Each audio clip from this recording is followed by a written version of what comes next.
ఈరోజే శ్రావణ గురువారం. మరి ఈరోజు ఈ కథను వింటే చాలు సమస్త దోషాలు తొలగిపోయి లక్ష్మీ కటాక్షం కలుగుతుంది. మరి ఆ కథ ఏంటో ఇప్పుడు విందాం. పూర్వం పరాశర మహాముని, నారద మహాముని కలిసి త్రిలోక సంచారానికి బయలుదేరారు. వారలా తిరుగుతూ భూలోకంలో ఒక గ్రామం చేరుకున్నారు. ఆ సమయంలో ఆ గ్రామవాసులైన బ్రాహ్మణ, వైశ్య, క్షత్రియ, శూద్రజాతుల వారంతా వారి వారి ఇళ్లను గోమయంతో అలికి లక్ష్మీదేవి పాదాల ముగ్గులు పెట్టారు. స్త్రీలందరూ తలంటు స్నానాలు చేసి కొత్త బట్టలు కట్టుకుని మహాలక్ష్మీ పూజ చేస్తూ ఉన్నారు. ఆ గ్రామవాసుల భక్తి శ్రద్ధలకు నారదుడు ఆశ్చర్యపడి పరాశర మునితో ఇలా పలికాడు. మహర్షి, బ్రాహ్మణులు మొదలు కడజాతి వారి వరకు అందరూ కడు సంతోషంతో పూజలు చేస్తూ ఉన్నారు కదా. ఎవరి గురించి ఈ పూజలు చేస్తున్నారు? వీరు చేస్తున్న వ్రతమేమిటి? ఈ వ్రత నియమాలు ఎలాంటివి అని అడగగా పరాశరుడు చిరునవ్వుతో, నారదా, ఈరోజు గురువారం కదా. ఈరోజు శ్రీ కనక మహాలక్ష్మికి అత్యంత ప్రీతికరమైన రోజు. అందువల్లే ప్రజలు లక్ష్మీ వ్రతాన్ని ఆచరిస్తున్నారు. శుక్రవారంతో పాటు గురువారం కూడా లక్ష్మీదేవికి చాలా ఇష్టమైన రోజే. శుక్లపక్ష దశమి గురువారం అయితే ఆ దినాన్ని సుదశా వ్రతము అంటారు. ఈ వ్రతం శ్రీ మహాలక్ష్మీదేవికి చాలా ఇష్టమైనది అని చెప్పి ఊరుకున్నాడు. బ్రహ్మ మానసపుత్రుడైన నారదుడు అది ఆలకించి, మహనీయ, ముందు ఈ వ్రతాన్ని ఎవరైనా ఆచరించారా? వారు ఎలాంటి ఫలాన్ని పొందారు? ఆ చరిత్ర కూడా వివరించు అని వేడుకున్నాడు. అప్పుడు పరాశరుడు ఇలా చెప్పసాగాడు. నారదా, పూర్వం ఈ లక్ష్మీ వ్రతాన్ని ఆచరించిన ఒక భక్తుని చరిత్రను నీకు తెలియచేస్తాను.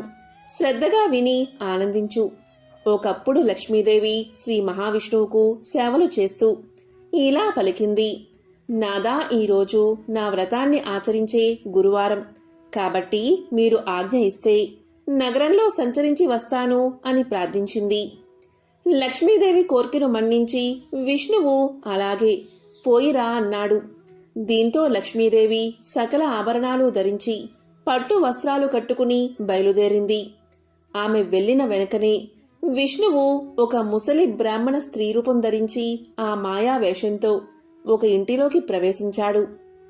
ఇక లక్ష్మీదేవి గ్రామ సంచారం చేస్తూ ఆ వృద్ధ బ్రాహ్మణ స్త్రీ ఇంటికి వచ్చి ఆమెతో ఇలా పలికింది. ఓ అవ్వా, ఈరోజు గురువారం, మహాలక్ష్మి వ్రతదినం కదా. ఇల్లు గోమయంతో అలికి ముగ్గులు పెట్టలేదేమిటి అని ప్రశ్నించింది. అంతన ఆ అవ్వ, అమ్మా, ఆ వ్రతాన్ని ఎలా చెయ్యాలి, ఎవరిని పూజించాలి, వివరించు తల్లి అని అడిగింది. అప్పుడు లక్ష్మీదేవి మందహాసంతో, వ్రతం చేసే విధానాన్ని చెప్తాను, విను. గురువారం నాడు ప్రాతకాలంలోనే నిద్రలేచి గోమయంతో ఇల్లు వాకిలి అలికి లక్ష్మీదేవి పాదాలు కల ముగ్గులు పెట్టాలి. కొత్త కొలత పాత్ర ఒకటి తెచ్చి కడిగి ఎండబెట్టాలి. దాన్ని వివిధ రకాల బొమ్మలతోనూ ముగ్గులతోనూ అందంగా అలంకరించాలి.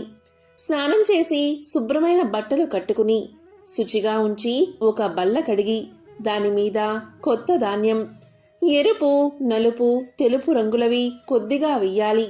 మరికొంచెం కొత్త కొలత పాత్రలో వెయ్యాలి. ఆ పాత్రపైన 3 పోక చెక్కలు పసుపు నీటిలో కడిగి ఉంచాలి. తెల్ల ధాన్యం ఈనెలు తీసుకుని వచ్చి వాటిని జడలాగా అల్లి మనసులోని కోరిక తలుచుకుని కొత్త పాత్రపై ఉంచి దానిపై ఎరుపు రంగు వస్త్రం, పువ్వులు ఉంచాలి. లక్ష్మీదేవిని తలుచుకుని పువ్వులు, గంధం, ధూపదీపాలు సమర్పించాలి. ముందుగా పాలు నివేదించి తర్వాత అన్నాన్ని, పిండి వంటలు, కూరలతో మహా నైవేద్యం పెట్టాలి అని లక్ష్మీదేవి బ్రాహ్మణ స్త్రీకి తెలియచేసింది. ఇంకా లక్ష్మీదేవి ఆ బ్రాహ్మణ స్త్రీకి ఇలా చెప్పింది. గురువారం నాడు నూనెతో వంటలు కాని, పిండి వంటలు కాని చేయకూడదు. గురువారం పూజ చేసేవారు చేపలు, మాంసం తినకూడదు. తలకు నూనె రాసుకోకూడదు. అంతేకాదు, పత్తితో వత్తులు చేసిన ఆనపకాయ కాని, నీచు కూరలు గాని తిన్నా, మంచంపై పడుకున్నా, రాత్రులు పెరుగన్నం తిన్నా లక్ష్మి ఇంట ఉండదు. ఇంకా దరిద్రులు అయిపోతారు. గురువారం నాడు ప్రాతకాలంలోనే లేచి పొయ్యిలోని కాలిన బూడిదను తీయకపోయినా, వీధి వాకిలి తుడవకపోయినా ఇంట లక్ష్మి నిలవదు. గురువారం నాడు ఏ స్త్రీ శుచి అయి తెల్లటి వస్త్రాలు కట్టుకుంటుందో వారి ఇంట లక్ష్మి ప్రసన్నమవుతుంది. ఏ స్త్రీ గురువారం నాడు పిల్లలను తిట్టడం కొట్టడం చేస్తుందో, ఇల్లు వాకిలి శుభ్రం చేయదో, వంట సామానులు అంట్లు తోమదో, సాయం సమయమున గుమ్మం దగ్గర సంధ్యాదీపం ఉంచదో, ఆ స్త్రీ ఉన్న ఇంట ఒక్క క్షణమైనా లక్ష్మీదేవి ఉండకపోగా ధనహాని సంతానహాని కలుగజేస్తుంది. అలాగే గురువారం రోజున ఉడకని పదార్థాలు తినడం, అమిత నిద్ర, అమావాస్య సంక్రాంతి తిథిలో అశుభ్రంగా ఉండి విహరించడం, అత్తామామలను సేవించక కస్సు బుస్సులు ఆడడం చేసే స్త్రీల ఇంట లక్ష్మీదేవి పాదాలు నిలపదు. ఇంకా భోజనానికి ముందు తర్వాత కాళ్ళు చేతులు ముఖము ఏ స్త్రీ కడుక్కుంటుందో, ఏ స్త్రీ ఇతరులతో మాట్లాడుతున్నప్పుడు చీటికి మాటికి నవ్వుతుందో, ఏ స్త్రీ బూడిద గుమ్మడికాయను కోస్తుందో అలాంటి స్త్రీలు నీచ బుద్ధి కలవారై అన్న వస్త్రాలకు దూరమైపోతారు. ఏ స్త్రీ గురువారం రోజు ధర్మాలు చేయక పూజలు చేయక పరుష సాంగత్యమునే సదా కోరుకుంటుందో ఆమె పాపకూపమునకు పోవడమే కాక బతికి ఉన్న రోజులు తిండికి మొహం వాసిపోతుంది. గురువారం అమావాస్య సంక్రాంతి పర్వతిథులయందు నిషిద్ధ పదార్థాలు ఏ స్త్రీ తింటుందో ఆమె అవసాన కాలంలో అనేక బాధలు పడి చనిపోయిన తర్వాత యమకింకరులతో నానా బాధలు పడుతుంది. జ్ఞానవంతురాలైన ఏ స్త్రీ ఆ 3 రోజుల్లో భక్తితో దైవ సేవలు, ఒక పూట భోజనము కలిగినంతలో దాన ధర్మాలు చేస్తుందో అటువంటి స్త్రీకి ధన ధాన్యాలు, పుత్ర సంతానం, సంతానాభివృద్ధి కలుగుతాయి. ప్రతి స్త్రీ తాను ఆచరించే నిత్య కృత్యాల బట్టి సిరి సంపదలు కలుగుతాయి. స్త్రీ ఉదయం నిద్ర నుంచి లేచిన వెంటనే ముఖాన్ని కడుక్కోవాలి. ఆ విధంగా కడుక్కోని స్త్రీ ముఖం చూస్తే పాతకాలు కలగడమే కాక ఏ కార్యం తలపెట్టినా జయం కలగదు. స్త్రీ దక్షిణం వైపు పడమర వైపు ముఖం పెట్టుకుని ఏ పదార్థాలు తినకూడదు. దీపం లేని చీకటి ఇంట భుజించకూడదు. చీకటి పడిన తర్వాత నూనె రాసుకోకూడదు. మాసిన కట్టుబట్టలను ఎక్కడ పడితే అక్కడ పడవేయకూడదు.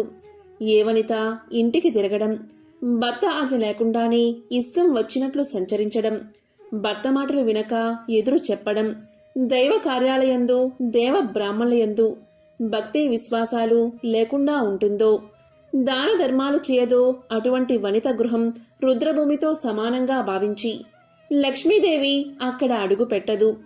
ఉత్తమ స్త్రీ భర్తను సేవించి భర్త అనుజ్ఞ ప్రకారం నడుచుకుంటూ ఉంటుంది. అతిథి సత్కార్యాలు జరుపుతూ అత్తామామల సేవలు విడవకుండా ఆచరించాలి. తన బిడ్డ పరాయి బిడ్డ అనే వివక్షతను చూపక అందరికీ సమానంగా వడ్డించాలి. భర్త సుఖమే తన సుఖము, భర్త కష్టమే తన కష్టము అనే భావంతో మెలిగితే లక్ష్మీదేవి సంతోషించి కలకాలం ఆమె ఇంట ఉంటుంది. నారద ఈ విధంగా మహాలక్ష్మి ఆ వృద్ధ బ్రాహ్మణ స్త్రీకి గురువార వ్రతాన్ని ఆచరించే విధానాన్ని తెలియచేసి ప్రతి వీధికి ప్రతి ఇంటికి వెళ్లి చూసింది. అప్పటికి ఏ స్త్రీ కూడా నిద్ర నుంచి లేవలేదు. కాలకృత్యాలు తీర్చుకోలేదు. తలలు విరబూసుకుని వంటి మీద బట్ట సరిగ్గా లేక గుర్రుబెట్టి నిద్రపోతున్నారు. లక్ష్మీదేవి వారందరినీ చూసి అసహించుకుని ఒక మాలపల్లెకు వెళ్ళింది. ఆ పల్లెకు ఒక మూల బీద హరిజన స్త్రీ నివాసముంటుంది. ఆమె ప్రతిరోజు ప్రాతకాలంలో లేచి గోమయం తెచ్చి ఇల్లు వాకిలి శుభ్రం చేసుకుని బియ్య పిండితో ముగ్గులు పెట్టి లక్ష్మీ పాదాల చింత దీపం పెట్టి బియ్యాన్ని ఉంచి ధూపదీప నైవేద్యాలు సమర్పించి పద్మాసనంలో కూర్చుని లక్ష్మిని ధ్యానిస్తూ ఉండేది. తాను వెళ్లేసరికి ఆ స్త్రీ భక్తితో పూజలు చేస్తూ ఉన్నందున మహాలక్ష్మి సంతోషించి ఆ పరిశుభ్ర స్థలమున తన 2 పాదాలు ఉంచి ఆమెతో ఇలా పలికింది. ఓ భక్తులారా, నేటితో నీ కష్టాలు తీరగలవు. నీవు దుఃఖించ అవసరం లేదు. నీ నిశ్చల భక్తికి నేను ఎంతగానో సంతోషించాను. నీకేం కావాలో కోరుకో అని పలికింది. శ్రీ మహాలక్ష్మి సాక్షాత్తు దర్శనం చూడగానే ఆమె నోట మాట రాక ఏ వరాన్ని కోరుకోలేకపోయింది. మరలా లక్ష్మీదేవి ఇలా పలికింది. నీవు బతికి ఉన్ననాళ్ళు అష్టైశ్వర్యాలతో తులతూగిదువుగాక, జన్మాంతమున వైకుంఠానికి వచ్చుదువుగాక, నా వ్రతాన్ని చేస్తూ ఉండు. నీకు శ్రీహరి అనుగ్రహం కూడా కలుగుతుంది అని చెప్పింది మహాలక్ష్మీదేవి. ఇక మహాలక్ష్మి చెప్పిన ప్రకారం ఆ హరిజన స్త్రీ కడునిష్టతో ధ్యానం చేస్తూ ఉండేది. లక్ష్మీదేవి పాదాలయందే మనసు లగ్నం చేసి ఉన్నందున ఆమె భక్తికి లక్ష్మీదేవి ఆనందించి ఆమె ఉన్న పూరగుడిసెను పెద్ద భవంతిగా చేసింది. ఇంటికి 4 మూలలా ధనరాశులు ఉన్నాయి. దానివల్ల ఆమె భాగ్యవంతురాలు అవడమే కాక 5 పుత్రులు కూడా కలిగారు. ఓ నారదా, ఇంకా విను. ఆ హరిజన స్త్రీకి లక్ష్మీదేవి ఐశ్వర్యాన్ని కలిగించిందంతా బలరాముడు తన దివ్య దృష్టి వల్ల తెలుసుకుని విష్ణుమూర్తి వద్దకు వెళ్లి, లక్ష్మీదేవి మాల పల్లెకుపోయి అంటరాని మాల స్త్రీకి సిరి సంపదలు ఇచ్చినందున మహానేరం చేసింది కాబట్టి లక్ష్మిని నీ మందిరంలోకి రానివ్వదని తెలియచేశాడు బలరాముడు.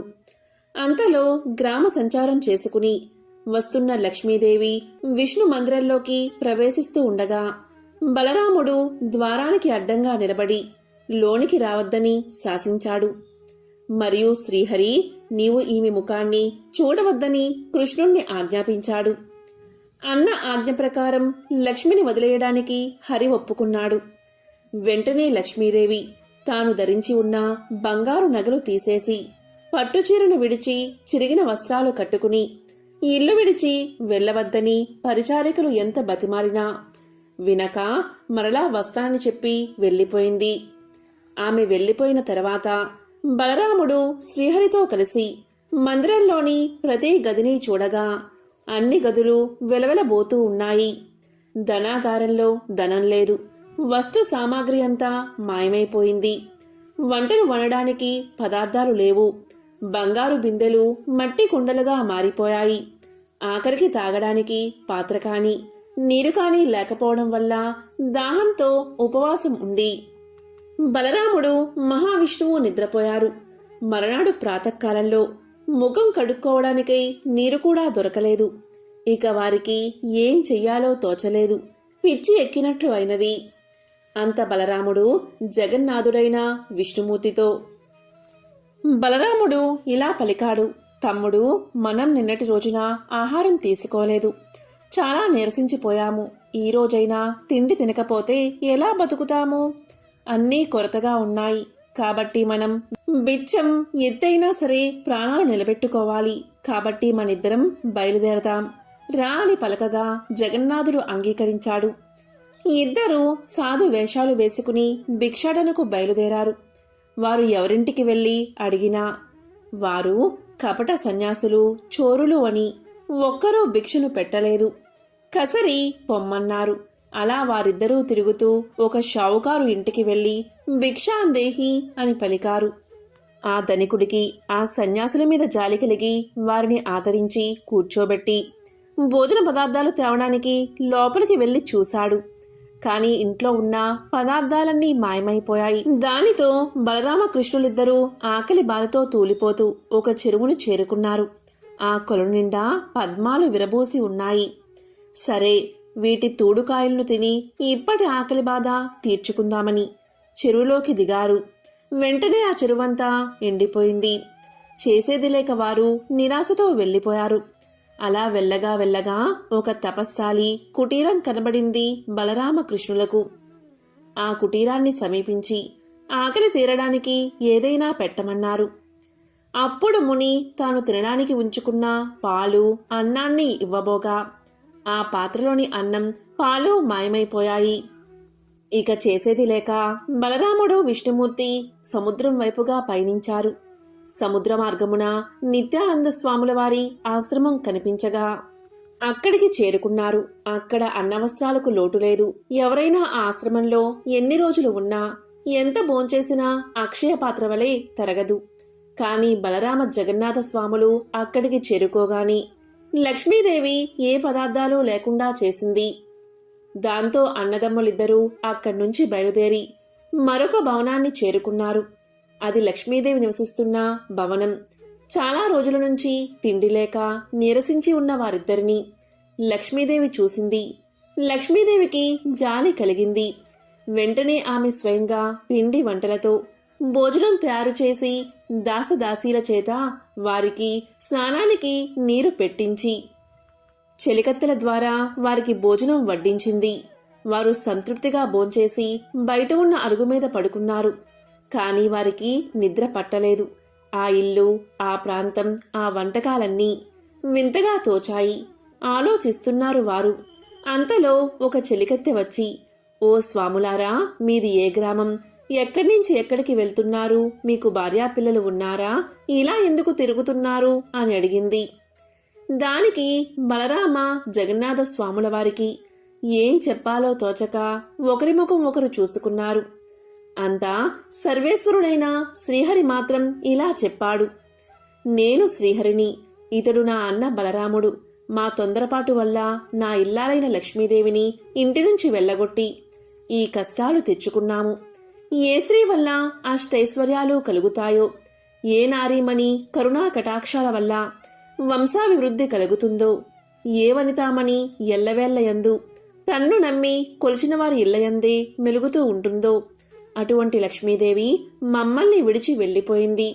అప్పట్నుంచి మాకు దరిద్రము, కష్టాలు కలిగాయి అని విష్ణుమూర్తి చెలికత్తెకు చెప్పాడు.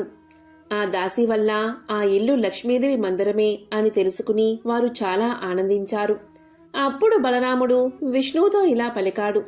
సోదరా, నీవు లక్ష్మీ వద్దకు వెళ్ళి మనం చేసిన తప్పును క్షమించమని ప్రార్థించు అని చెప్పి లోపలికి పంపాడు. ఇక శ్రీహరి లోపలికి వెళ్ళగాని లక్ష్మీదేవి భర్తను చూసి నమస్కారం చేసి అతని పాదాలు కడిగి ఆ నీటిని తన తలపై జల్లుకుని పువ్వులతో పూజించి ఇలా పలికింది. నాదా, మీ అన్నదమ్ములిద్దరూ కలిసి నన్ను ఇంటి నుంచి వెళ్ళగొట్టారు కదా, ఇప్పుడు ఎలా నా ఇంట్లో భోంచేశారు? చండాలపు దాని ఇంటికి ఎలా వచ్చారు? ప్రాణాలు పోసినప్పుడు జాతి కుల భేదాలు అడ్డు రాకూడదా అని నిష్ఠూరలాడింది. అప్పుడు శ్రీహరి చిరునవ్వుతో, ప్రియా, మేమిద్దరం భిక్షమెత్తుకోవడం అంతా తెలుసుకున్నారు. నీవు భోజనం పెట్టడం అందరూ చూశారు. మాకు శిక్ష సరిపోయింది. నీవు లేకపోవడం వల్ల వైకుంఠం చిన్నపోయింది. నిన్ను వదిలినందుకు మాకు అన్నీ లోపాలే జరిగాయి. కాబట్టి మా వెంట రమ్ము, వైకుంఠానికి పోదాము అని పలకగా శ్రీహరి మాటపై లక్ష్మీదేవి ఆ ఇంట అడుగుపెట్టగాని, అంటే వైకుంఠంలో అడుగుపెట్టగాని అన్నీ యథాప్రకారంగా మారిపోయాయి. ధనాగారమంతా ధనంతోనూ బంగారంతోనూ నిండిపోయింది. వస్తు వాహనాలతో, దాసీ జనాలతో, భక్త కోటితో వైకుంఠం కలకల్లాడింది. కాబట్టి ఓ నారద, గురువారం నాడు లక్ష్మీ పూజ చేసి ఈ పురాణం చదివినా లేక విన్నా అలాంటి వారికి వెనుకటి జన్మలో చేసిన పాపాలు నశించి మోక్షం కలగడమే కాక 1,00,000 గోదానాలు చేసినా ఫలితం కలిగి మరుజన్మలో అష్టైశ్వర్యాలతో తులతూగుతారు. ఈ లక్ష్మీ పురాణ పఠనం ప్రతి మానవుడు ముక్తి పొందడానికి మార్గదర్శనం కాగలదు అని పరాశరముని నారదునికి శ్రీ లక్ష్మీ పురాణాన్ని వివరించాడు. ఎవరైతే ఈ గురువారం రోజు ఎంతో మహిమాన్వితమైన కనక మహాలక్ష్మీదేవి కథను వింటారో లేక చదువుతారో అటువంటి వారికి అష్టైశ్వర్యాలు, భోగ భాగ్యాలు కలుగుతాయి. లక్ష్మీ కటాక్షం కలుగుతుంది. పూర్వకాలంలో ఒక బ్రాహ్మణుడు ఉండేవాడు. అతని పేరు నాగంభట్టు. ఆయనకి ఒక పుత్రుడు, ఒక పుత్రిక ఉన్నారు. పుత్రుని పేరు నారాయణ భట్టు, పుత్రిక పేరు నారాయణమ్మ. వారు చాలా పేదవారు. భిక్షాటన చేసి కుటుంబ పోషణ చేసుకునేవారట. అలా కొన్నాళ్లు అయ్యేసరికి నాగంభట్టు కాశీకి వెళ్లి ధనం సంపాదించుకోవాలి అనే బుద్ధి పుట్టిందట. అప్పుడు నాగంభట్టు భార్యతో చెప్పి తెల్లవారుజామునే లేచి కాశీకి ప్రయాణమై అలా వెళ్ళగా కొంత దూరం వెళ్లేసరికి దారిలో సూతులవారు, వ్యాసులవారు, నాడులవారు ప్రత్యక్షమయ్యారు. వారు ఇలా పలికారు. ఓ బ్రాహ్మణుడా, ఎక్కడకు వెళ్తున్నావు అని అడిగారు. దానికి నాగంభట్టు ఇలా సమాధానం చెప్పాడు.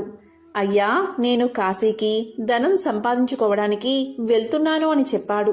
అప్పుడు వారు ఇలా పలికారు. ఓయి వెర్రి బ్రాహ్మణుడా, కాశీకి వెళ్తే నీకు ధనం ఎవరైనా మూటగట్టి ఇస్తారా?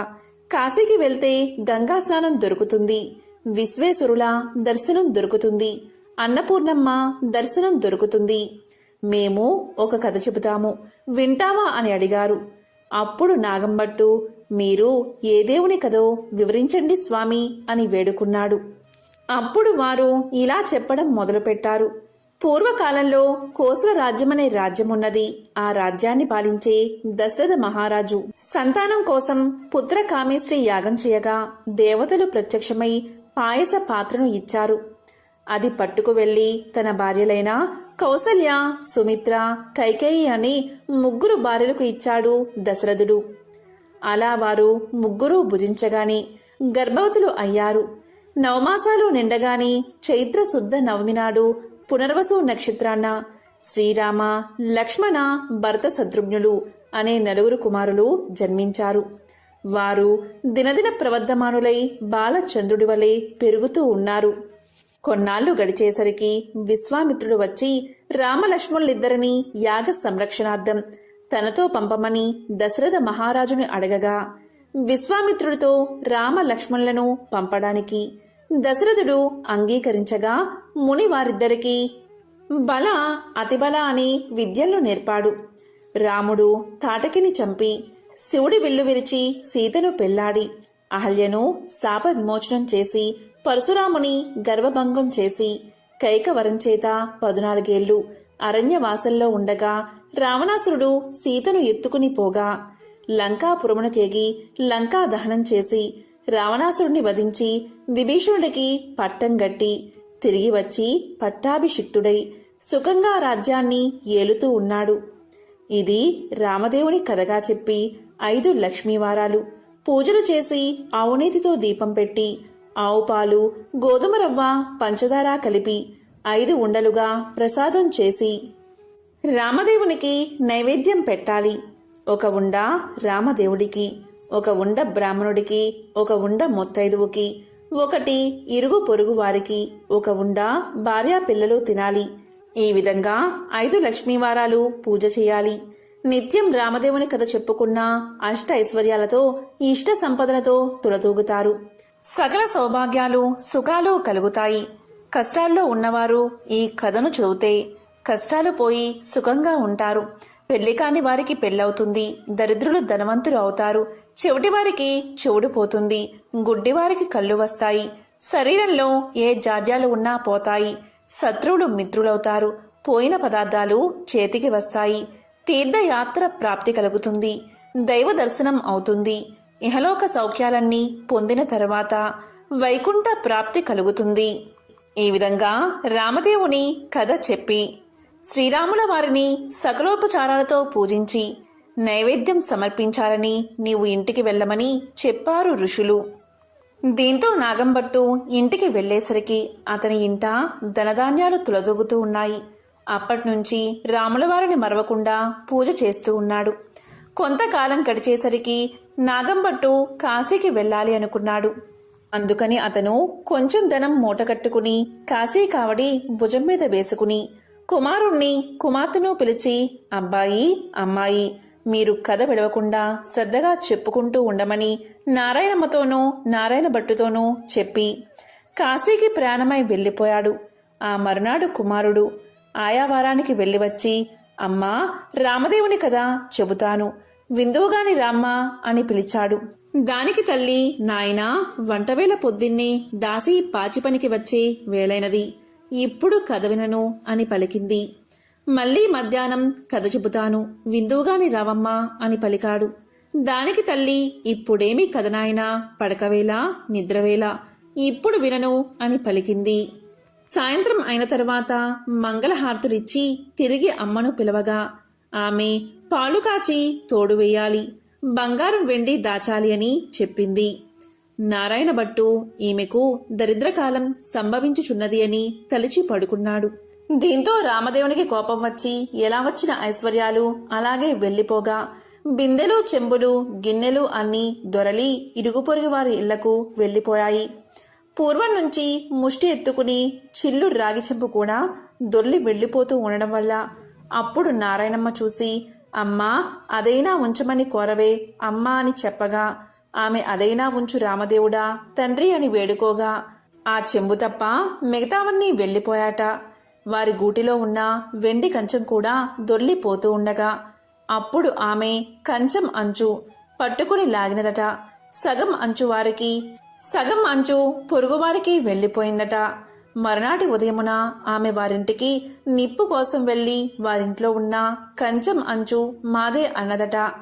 మీ కంచం అంచు మా ఇంటికి ఎలా వచ్చిందమ్మా, మేము మీ ఇంటికి వచ్చామా, మీరు మా ఇంటికి వచ్చారా, కాబట్టి ఆ కంచెం మాదే అన్నారట. అలా కాదు, మా ఇంట్లో కూడా కంచెం అంచు ఉంది, పట్టుకుని వస్తానని రెండూ దగ్గర పెట్టి చూడగా రెండూ అతుక్కుపోయాయట. మాది అని వారు పుచ్చుకున్నారట. దీంతో సిగ్గుపడి ఇంటికి వచ్చిందట తల్లి. అప్పుడు కుమారుడు చూసి ఏమన్నారమ్మా అని అడగగా మాదే అని వారే పుచ్చుకున్నారని సమాధానం చెప్పిందట. అప్పుడు కుమారుడు, ఇప్పుడు రామదేవుని కథను చెబుతాను, వింటావమ్మా అని అడిగాడు. నేను కథ వినను, కార్యము వినను, ఏ పని పాటో చేసుకుని బతుకుతా కాని రామదేవుని కథ మాత్రం వినను అని పలికింది తల్లి. దీంతో ఎలా వచ్చిన ఐశ్వర్యం అలాగే వెళ్ళిపోయింది. నీ చెల్లెల్ని మాత్రం తీసుకుని వెళ్ళి ఎవరికైనా ఇచ్చి పెళ్లి చేయమని చెప్పింది తల్లి. ఆమె ఆజ్ఞ ప్రకారంగా నారాయణ భట్టు ప్రయాణమయ్యాడు. వారు ఊరు చివరికి వెళ్లేసరికి కాశీకి వెళ్లిన నాగంభట్టు తిరుగు ప్రయాణమై ధనం మూటగట్టుకుని వస్తున్నాడట. కొంత దూరం వచ్చేసరికి ఆయన ఊరు చివరకు వచ్చినారు. అక్కడ కోనేరు కనిపించింది. ఆ కోనేరులో కాలు కడుక్కుంటూ ఉండగా ఎక్కడ్నుంచో ఒక పెద్ద గరుడ పక్షి వచ్చి ఆ డబ్బు మూటను ఎత్తుకుపోయింది. అయ్యో అని నాగంభట్టు విచారిస్తూ ఇంటికి వస్తూ ఉండగా కొంత దూరం వచ్చేసరికి నారాయణమ్మను, నారాయణ భట్టును చూసి అబ్బాయి, అమ్మాయి మీరు సుఖంగా ఉన్నారా అని అడిగాడు. ఏమున్నది నాన్నగారు, యథాప్రకారానికి ఏమీ లోటు లేదు. మీరు వెళ్ళినది మొదలు కథ చెబుతాను వినమంటే అమ్మ వినలేదు. కాబట్టి రామదేవునికి కోపం వచ్చి ఎలా వచ్చిన ఐశ్వర్యం అలాగే వెళ్ళిపోయింది అని జరిగిందంతా తండ్రికి చెప్పారు. ఆమె ఆజ్ఞ ప్రకారం వెంటబెట్టుకుని వస్తున్నాను. మీ ఆజ్ఞ ఏమిటి నాన్నగారు అని నారాయణ భట్టు తండ్రిని వేడుకోగా సరే అలాగే చేయమని చెప్పి నాగంభట్టు విచారిస్తూ ఇంటికి వెళ్ళాడు. నారాయణ భట్టు నారాయణమ్మను వెంటబెట్టుకుని వెళ్తూ ఉన్నాడు. వెళ్ళగా వెళ్ళగా కొంత దూరం వెళ్ళేసరికి నారాయణ భట్టుకు ఒక బ్రాహ్మణుడు కనిపించాడు. ఓ బ్రాహ్మణుడా, నీకు నా చెల్లెల్నిచ్చి పెళ్లి చేస్తాను, చేసుకుంటావా అని అడిగాడు. దానికి ఆ బ్రాహ్మణుడు నాకు పెళ్లి వద్దు, పేరంటము అక్కర్లేదని చెప్పాడు. మరలా నారాయణ భట్టు చెల్లెల్ని వెంటబెట్టుకుని కొంత దూరం వెళ్లేసరికి ఇంకొక బ్రాహ్మణుడు కనిపించాడు. అప్పుడు నారాయణ భట్టు ఆ బ్రాహ్మణుడితో ఓ బ్రాహ్మణుడా, నా చెల్లెల్నిచ్చి పెళ్లి చేస్తాను, చేసుకుంటావా అని అడిగాడు. దానికి ఆ బ్రాహ్మణుడు కూడా నాకు పెళ్లి వద్దు, పేరంటము వద్దు, ఇదివరకే 2 భార్యలున్నారు అని సమాధానం చెప్పాడు. మరలా నారాయణ భట్టు నారాయణమ్మను వెంటబెట్టుకుని వెళ్తూ ఉండగా త్రోవలో ఒక పెద్ద పూల తోట కనిపించింది. ఆ తోటలో అన్నా చెల్లెలు కూర్చుని రామదేవుని కథ చెప్పుకుంటూ ఉండగా ఎక్కడ్నుంచో ఒక బ్రాహ్మణ యువకుడు వచ్చి పూలు కోసుకుంటూ ఉండగా ఆ యువకుణ్ణి చూసి నారాయణ భట్టు ఓ బ్రాహ్మణుడా, నీకు నా చెల్లెల్నిచ్చి పెళ్లి చేస్తాను, చేసుకుంటావా అని అడిగాడు. దానికి ఆ బ్రాహ్మణుడు పెళ్లి చేస్తానంటే వద్దంటానా, కానీ మా గురువుగారు ఉన్నారు, వారి ఆజ్ఞ ప్రకారం ఆయన పెళ్లి చేసుకోమంటేనే చేసుకుంటాను అని సమాధానం చెప్తాడు.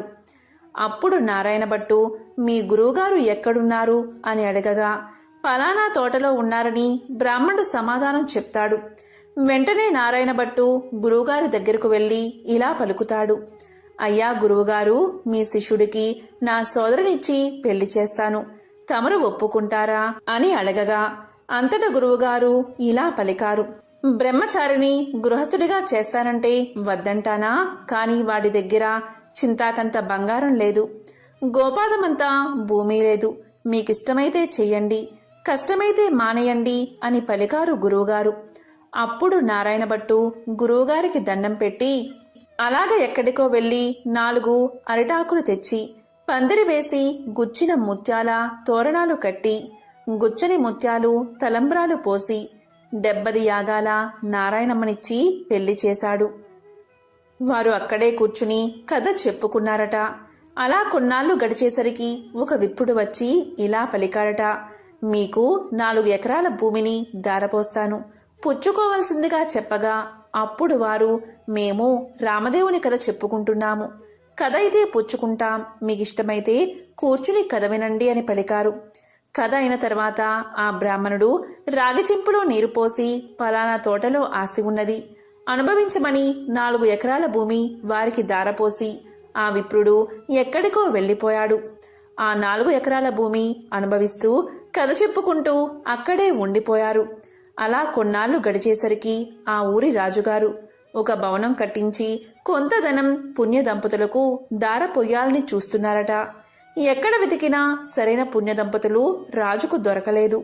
ఆ రాత్రి రామదేవుడు రాజు కల్లో కనిపించి, పలానా తోటలో పుణ్య దంపతులు ఉన్నారు, వారిని తీసుకువచ్చి దారపోయండని ఆజ్ఞాపించాడట.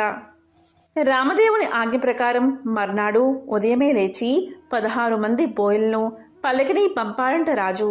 వారక్కడకు వెళ్ళి, ఏమండోయ్, మా దేశపు రాజుగారు ఒక గృహం కొంత భాగం మీ ఇద్దరికీ దారపోస్తారట, మిమ్మల్ని వెంటబెట్టుకుని రమ్మని పంపారు, కాబట్టి రావాల్సింది అని అడిగారు.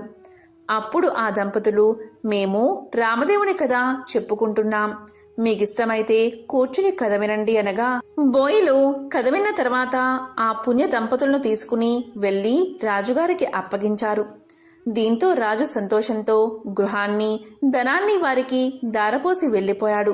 అప్పుడు నారాయణమ్మ ఆమె భర్త నారాయణ భట్టు అక్కడ కూర్చుని ఆ గృహము ఆ ధనము 4 ఎకరాల భూమి అనుభవిస్తూ అక్కడే కథ చెప్పుకుంటూ ఉన్నారు.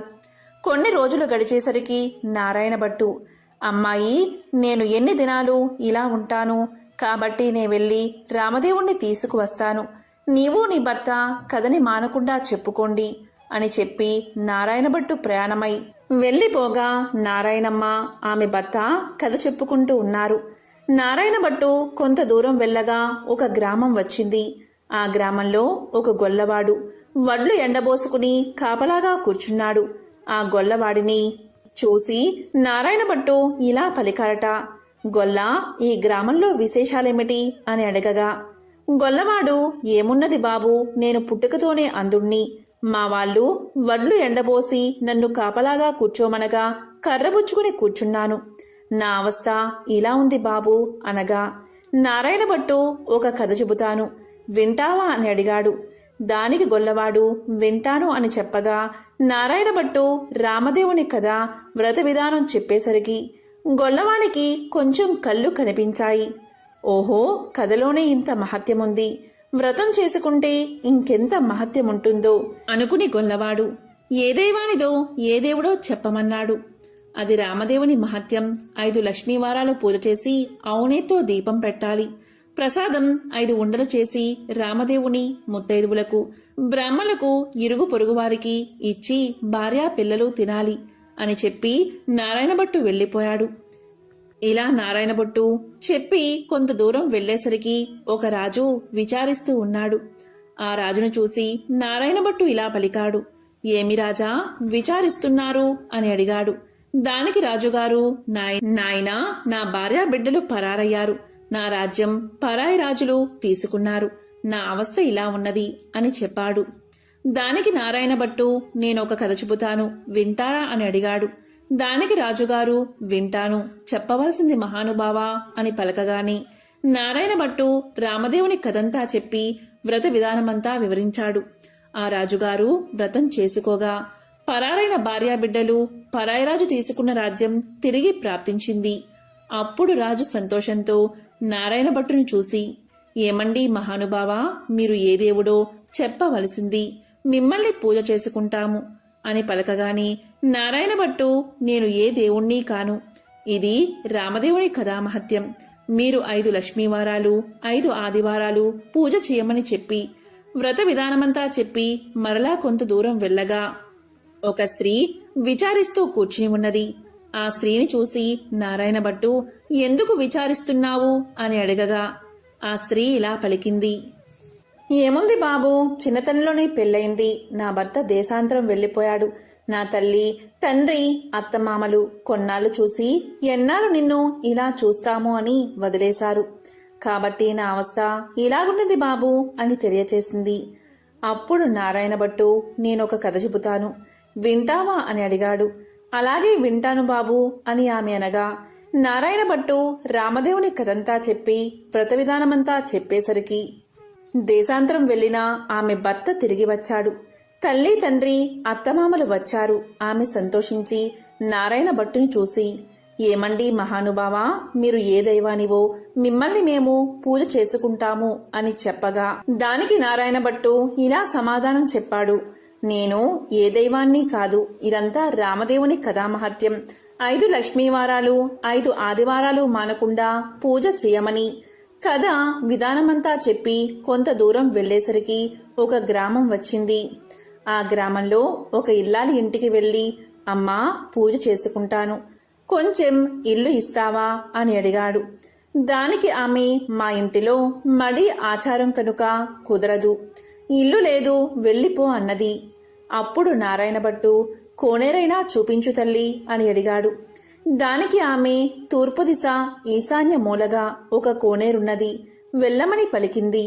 అప్పుడు నారాయణ భట్టు ఆ కోనేరు దగ్గరకు వెళ్లి స్నానం చేసి మడిబట్టలు ఆరవేసుకుని ఇల్లు ఇవ్వను అన్న ఇల్లాలి అరుగు వద్దకు వచ్చి తూర్పు దిశ ఈశాన్య మూలగా ఒక పుచ్చు పీటకు పసుపు రాసి బొట్టు పెట్టి అందు రామదేవుని పటాన్ని పెట్టి కథ చదువుకుంటూ ఉన్నాడట. ఇంతలో ఆమె యువతలకు వచ్చి చూడగా నారాయణ భట్టు ఆమెకు తాంబూలము దక్షిణ ప్రసాదం ఇచ్చాట. ఆమె పుచ్చుకుని లోపలికి వెళ్లిపోయింది. తరువాత నారాయణ భట్టు కథ చదువుకుని అక్షింతలు తల మీద వేసుకుని ఇంటి మీద వేసి వెళ్లిపోయాడు. అతడు ఇలా వెయ్యగానే ఆ ఇల్లు ఇంద్రభవనం అయినది. అప్పుడు ఆ ఇంటి ఇల్లాలు యాయావారానికి వెళ్లిన తన భర్త తిరిగి వస్తే ఇల్లు తెలుసుకోలేడని ఆమె వీధి అరుగు మీద కావలి కూర్చుని ఉంది. ఇంతలో ఆమె భర్త ఎడమోటా పెడమోటా వేసుకుని ఇల్లు కానక కంగారు పడి అక్కడ నిలబడి ఉన్నాడు. ఆమె చూసి, ఇల్లు ఇదే, ఇలా రండి అని పలకగా ఆమె భర్త, ఇది మన ఇల్లు కాదు, నేను రానని సమాధానం చెప్పాడు. కాదండి, ఇది మన ఇల్లే, ఇలా ఎందుకైతో చెబుతాను వినండి. ఎక్కడ్నుంచో ఒక బ్రాహ్మణుడు వచ్చి పూజ చేసుకుంటాను, ఇల్లు ఇవ్వమన్నాడు. నేను ఇవ్వనని సమాధానం చెప్పాను. అప్పుడు అతను ఒక కోనేరైనా చూపించమన్నాడు. అప్పుడు నేను తూర్పు దిశగా ఈశాన్యమూల కోనేరున్నదని చెప్పాను. అతడు కోనేరు దగ్గరకు పోయి స్నానం చేసి మడిబట్ట ఆరవేసుకుని మన అరుగు మీదకు వచ్చి ఒక పీటకు పసుపు రాసి బొట్టు పెట్టి తూర్పు దిశ ఈశాన్యమూలగా పెట్టి అందు రామదేవుని పటాన్ని పెట్టి పూజ చేసి ఆవు పాలు గోధుమ నూక పంచదార కలిపి ప్రసాదంగా ఉండలు చేసి రామదేవుడికి నైవేద్యం పెట్టి కథ చెప్పుకుంటూ ఉన్నాడు. నేను బయటకు వచ్చేసరికి తాంబూలాది దక్షిణ ప్రసాదాలు నాకు ఇచ్చాడు. నేను లోపలికి వెళ్లిపోయి తిని కూర్చున్నాను. అతడు కొన్ని అక్షింతలు తల మీద వేసుకుని మరికొన్ని అక్షింతలు మన ఇంటి మీద వేసి వెళ్లిపోగా ఇల్లు ఇలా ఇంద్రభవనంగా మారింది. ఇదంతా ప్రసాద మహత్యమని పలికింది ఆ ఇల్లాలు. దానికి ఆమె భర్త, ఆయన పూజ చేసుకుంటానంటే వద్దన్నావా? నిర్భాగ్యురాలా, పాపిష్టిదానా, అతడు ఏ దిశగా వెళ్లాడో చెప్పు అని పలకగా ఈశాన్య మూలగా వెళ్లాడని భార్య తెలియచేసింది. అప్పుడు అతను నారాయణ భట్టుకును వెదుగుతూ బయలుదేరాడు. కొంత దూరం వెళ్ళగా నారాయణ భట్టు ఆ బ్రాహ్మణుడికి కనిపించాడు. అప్పుడా బ్రాహ్మణుడు, ఏమండోయ్ మహానుభావా, మీరు మా ఇంటికి రావలసినది, మిమ్ము పూజించుకుంటామని పలికాడు. దానికి నారాయణ భట్టు, మీ ఇంటికి ఇప్పుడు రాను, రామదేవుని వెతుకుతుంటూ వెళుతున్నాను అని పలకగా అప్పుడా బ్రాహ్మణుడు, అలా కాదు మహానుభావా, మీరు మా ఇంటికి వచ్చి పూజ చేసుకుంటానంటే మా వాళ్ళు ఇల్లు ఇవ్వనన్నారు, కాబట్టి మాదే తప్పు, మా తప్పు క్షమించి మా ఇంటికి రావలసినది. మీరు ఏ దైవమో చెప్పండి, మిమ్మల్ని మేము పూజించుకుంటాము అని పలికాడు. అప్పుడు నారాయణ భట్టు, మీ ఇల్లు కాబట్టి మీరు ఇవ్వనన్నారు, మీ తప్పేమీ లేదు, రావడం నాదే తప్పు అని పలికాడు. నేను ఏ దేవుణ్ణి కాదు, ఇదంతా రామదేవుని కథామహత్యం. మీరు ఇంటికి వెళ్లి 5 లక్ష్మీవారాలు 5 ఆదివారాలు పూజ చేసుకోండి అని చెప్పి వ్రత విధానమంతా అతనికి తెలియచేశాడు. రామదేవుణ్ణి వెతుక్కుని వచ్చేటప్పుడు మీ ఇంటికి వస్తాను అని సమాధానం చెప్పాడు నారాయణ భట్టు. అప్పుడా బ్రాహ్మణుడు ఇంటికి వచ్చి, కథలోనే ఇంత మహత్యముంది, వ్రతం చేసుకుంటే ఇంకెంత మహత్యం ఉంటుందో అని పూజ చేసుకుని కథ చెప్పుకుని అష్ట ఐశ్వర్యాలతో అష్ట సంపదలతో తులుతూగుతూ ఉన్నాడు. ఇక నారాయణ భట్టు ఎండనక వాననక తిండనక తెప్పలనక ఆకలనక దప్పికనక చెట్టనక పుట్టనక నీడనక భయమనక అర్ధరాత్రి అనక అరణ్యాల వెంబడి వెళుతూ ఉండగా కొంత దూరం వెళ్లేసరికి నారాయణభట్టు మూర్ఛిల్లి ముఖం తిరిగి పడిపోయాడు. అప్పుడు రామదేవుడికి దయ కలిగి ముసలి బ్రాహ్మణ వేషంతో వచ్చి నారాయణభట్టు ముఖం తుడిచి లేవదీసి మంచినీళ్లు ఇచ్చి మా ఇంటిలో భోజనం చేద్దువుగాని రమ్మని పలికాడు. నేను భోజనం మాత్రం చేయను, నేను రామదేవుణ్ణి వెతుక్కుంటూ వెళ్తున్నాను, ఒక కోనేరు మాత్రం చూపిస్తే స్నానం చేసి వస్తాను అని పలికాడు. దానికి ఆ బ్రాహ్మణుడు తూర్పు దిశలో ఈశాన్య మూల ఒక కోనేరు ఉన్నది, వెళ్ళమని చెప్తాడు. దాంతో నారాయణభట్టు ఆ కోనేరు వద్దకు వెళ్లి స్నానం చేసి పైకి వచ్చేసరికి అక్కడ ఇంద్రభవనంలా మారిపోతుంది. లోపలకు వచ్చేసరికి సీతమ్మవారు వెండి కంచాలు, వెండి పీటలు, పైడి కంచాలు కనిపించాయి. అప్పుడు నారాయణభట్టుకు రామదేవుడు సీతమ్మ ఎదురై మా ఇంటిలో భోజనం చేద్దువు గాని రమ్మన్నారట. నేను భోజనం మాత్రం చెయ్యను, రామదేవుణ్ణి వెతుక్కుంటూ వెళ్తున్నాను అని నారాయణభట్టు పలికాట. అప్పుడు దానికి నేనే రామదేవుణ్ణి అని చెప్పగా, అయితే కావచ్చు మహానుభావా, నాకు దర్శనం కావాలి అని చెప్పగా, అప్పుడు పులిచర్మంతో, రుద్రాక్షలతో, విభూతి రేఖలతో, నడుమున నాగాభరణంతో, శిరస్సున గంగతో, పక్కన పార్వతీదేవితో, త్రిశూలం త్రినేత్రముతో నంది వాహనుడై ఈశ్వరుడు ప్రత్యక్షమయ్యాడు. అప్పుడు నారాయణభట్టు వారిని స్తోత్రం చేశాడు. వందే శంభు ముమాపతి సురగురం వందే జగత్కారణం వందే పన్నగభూషణం మృగధరం వందే పశూనాంపతి వందే సూర్య శశాంక వహ్నినయనం వందే ముకుంద ప్రియం వందే భక్త జనాశ్రయంచ వరదం వందే శివశంకరం అని స్తోత్రం చేయగా ఈశ్వరుడు ప్రత్యక్షమయ్యాడు. అప్పుడు నారాయణభట్టు విష్ణుమూర్తి కూడా ప్రత్యక్షం కావాలని కోరాడు. అప్పుడు విష్ణుమూర్తి వక్షస్థలమున వనమాలికతో, మెరుపు తీగ వంటి లక్ష్మీదేవితో, శంఖచక్ర గదాధరుడై నెమలి పింఛం ధరించి ప్రత్యక్షమయ్యాడు. అప్పుడు హరిని కూడా ఈ విధంగా స్తోత్రం చేశాడు.